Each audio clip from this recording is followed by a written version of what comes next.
So as a last topic of today, we'll discuss about static indeterminacy problems.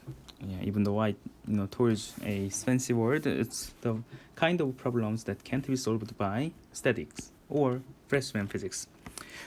So the problem we're gonna consider is following. So we're gonna consider a sample confined between two residual B, residual D. So they do not move around, they do not deform.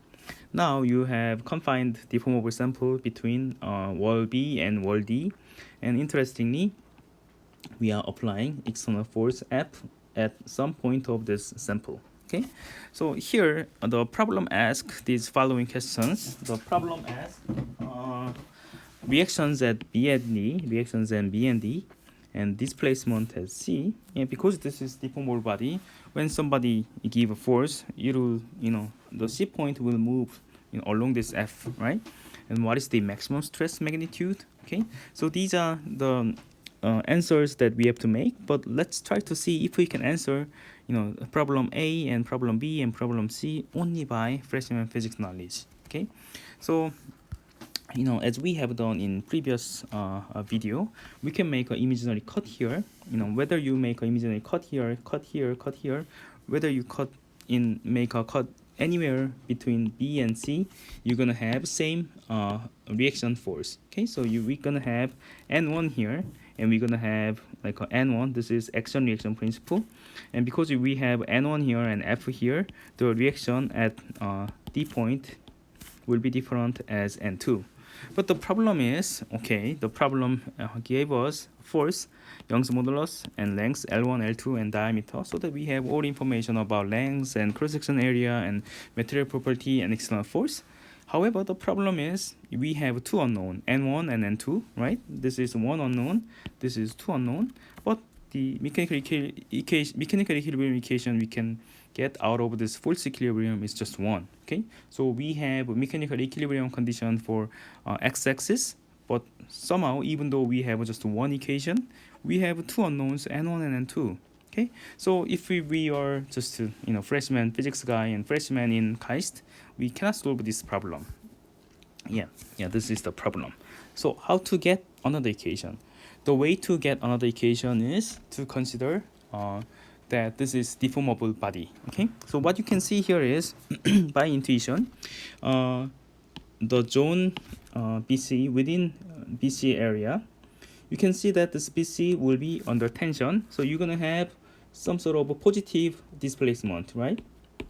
However, if you consider displacement of CD zone, because F is pushing to the right, you're gonna expect the displacement will be negative.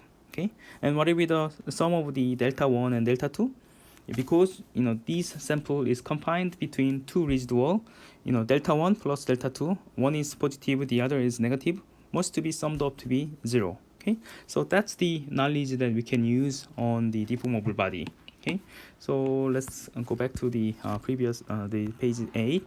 So what you're gonna do is we're gonna generate another equation using this fact. The deformable material is confined by two residual, and the deformation displacement in BC and displacement in CD summed up to be 0. Okay, so displacement in BC, which can be represented as N1 L1 divided by EA1, and displacement in CD zone, which is N2 L2 divided by EA, must be summed up to be 0, and it gives us, after cancelling out EA and EA, it gives us another equation, N1 L1 plus N2 L2 equals to be 0, and this is the equation we can get out of the mechanical equilibrium. So by combining these two equations and two unknowns, we can obtain N1 and N2 and answer problem A on reactions. And problem B asks displacement at C. So displacement at C, what you can do is we can simply obtain delta BC, which is N1 L1 over EA, and turns out to be 0.34 millimeter. And what is the maximum stress at BC section? So out of N1 and N2, we obtain the largest stress absolute value, which is 62.5 kilonewton, and this will give us the maximum stress at BC section as this numbers, right? You obtain the A from pi r square, and if you plug this into our equation, you're gonna get stress, which is around 200 megapascal. Okay, so the lesson that we are having here is, by assuming the deformation of a body, you can solve a new kind of problem that we were not able to solve back in freshman years. Okay, so this kind of gives us interest in this class, hopefully. Okay, now let's try to see another way to approach this problem. So here I make a imaginary cut of this film into two, like a left part and right part. Instead of making imaginary cut physically, what we can do is we can decompose a force in two parts. Okay, so what we can do is following. This is another way to approach the same problem. Okay, so this is the free body diagram for entire cylinder confined in point B and point D walls. Okay, there is three force, N1 and F and N2. Okay, now we can, instead of decomposing the body into two parts, we can decompose this force combination into two. So in first problem, we're gonna split N1 into N1A, and we're gonna keep this F, and we'll just forget about N2. In problem B, we're gonna have N2 here, and we're gonna have the another portion of N1 as N1B. Okay, so what you're gonna do is, when we have this problem A and problem B, if N1A plus N1B turns out to be same as N1, then what we can realize is that forces of original problem must be sum of forces of A and B. Okay, then what we expect is that, if we consider deformation of problem A and deformation of problem B, and if you consider summation of problem A and summation of problem B, displacement of A and displacement of B, they must be cancelled out to be 0, because sum of the force is the same as original problem. Then the sum of their response must be same. Okay, so this is another way of solving the same problem. Okay, so from this free body diagram, N1A part must be F and N1B part must be N2, and you can obtain displacement of A problem delta A, displacement of B problem as delta B, and after making summation of these two, it must satisfy zero displacement. And in addition to this equation, we have our mechanical equilibrium equation. So there is two unknown, N1 and N2, and two unknowns, and there is two equations, and we can obtain N1 and N2, and the answer must be same as previous page. Okay, so when you somehow see static indeterminacy problem, always try to think about two different approach. First, you can try to physically divide the object into two parts, or you can decompose the forces acting on the original problem into two parts and try to impose these kind of constraint, which is the displacement must be same as original problem. Okay, so here the assumption we are having is, if sum of forces in A and B are same as original problem, sum of force set of in A and B are same as original problem, then sum of displacement in A and B must be same as the displacement of original problem.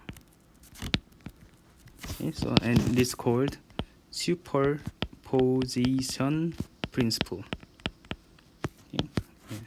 So please have this in mind. Okay, so when you decompose your force into two parts, and if you try to get the reaction, which is displacement out of problem A and B, and if you sum up these reactions, and it must be same as the reaction of original problem, which is displacement of original problem. Okay, so this is true only if you are considering the linear response regime. What I mean by linear response regime is that stress and strain is completely proportional to each other. Okay, only if stress and strain is proportional like this, then you can use this superposition principle. However, if you consider deformation of a body beyond this linear response regime, where we have to consider irreversible deformation, like a beyond the yield point where this relationship does not hold, you cannot use superposition principle. Okay, so please always remember that superposition principle only works for linear response regime. And when you're gonna study linear algebra lectures or the applied mathematics for mechanical engineer course in graduate school, you're gonna see much more examples of this superposition principle and linear response regime. And especially if you're gonna study like dynamics and vibration, you're gonna use this principle, superposition principle, a lot. But please always remember that superposition principle only works for linear response regime. Okay, not only for solid mechanics, for all other engineering discipline, you're gonna see superposition principle a lot in your future. So in addition to this problem, we can also try to solve thermal expansion problem. So the thermal expansion problem that I want to introduce is following. So there is one sample with length L at temperature T0, and there is no stress in the beginning at T0, and it is confined between wall A and wall B. These are rigid walls. Now, if we increase the temperature from T0 to T0 plus delta T, then this guy will try to expand due to thermal expansion, but because of this rigid walls, it cannot expand, which means that this guy want to expand but cannot expand due to wall. It will be under compression. But how can you obtain the compression? Of course, with freshman physics knowledge, we cannot solve the problem, but we can solve this problem using superposition principle or ME231 knowledge. Okay, so without walls, what we can see is it will have new lengths L prime, and L prime should be written as L times 1 plus alpha delta T, and alpha is thermal expansion coefficient. Now the displacement due to thermal expansion is alpha times delta T times L. Now let's try to decompose original problem into two problems. First problem is free expansion problem. Like here you don't need to worry about the wall on the right side, okay, and consider free thermal expansion problem. Now you can have another problem with compressive force at right side. Okay, it'll have compression by this force, and displacement will be negative. Okay, here displacement will be positive, displacement will be negative. Now if you consider that this FB is the force that blocking the thermal expansion force, then if you combine problem A and problem B, it will have same answer with original problem, and the answer of original problem or displacement original problem will be 0. Okay, so the displacement from free thermal expansion problem or problem A will be alpha delta TL, and displacement from the force from this rigid wall, suppose that this is unknown as FB, and it must be minus FB times L over AE, because this is compressive force. Now after using 0 equals to B, in this equation we can obtain FB as alpha EA delta T, and we can also obtain the stress at wall B as sigma B equals to be FB over A, and the stress will be E times alpha times delta T. Okay, so here what you can see is like in addition to physically decompose the specimen into two parts, like imaginarily decompose the problem into two parts, you can, instead of decomposing the material into two parts, you can decompose force into two parts, you can decompose the boundary condition into two parts. And if you say that if some of the force is the same as original problem, displacement sum should be same, or displacement is the same, then force should be same as original problem, vice versa, because this is a linear relationship. Okay, so by utilizing the superposition principle, you can solve a new type of problem that you are not able to solve back in freshman years, and hopefully this gives you I would say, more interesting example about why we have to learn ME 231. Okay, and if you have any questions and difficulties in understanding my lecture, please email me. Then I'll try to answer you as much as possible. And if you cannot understand my answer even with email communication, yeah, you can, I would say, you can, schedule a Zoom meeting with me so that I can teach you and explain you, the concepts I explained in my lectures. Okay, so with that, let me finish my lecture 3.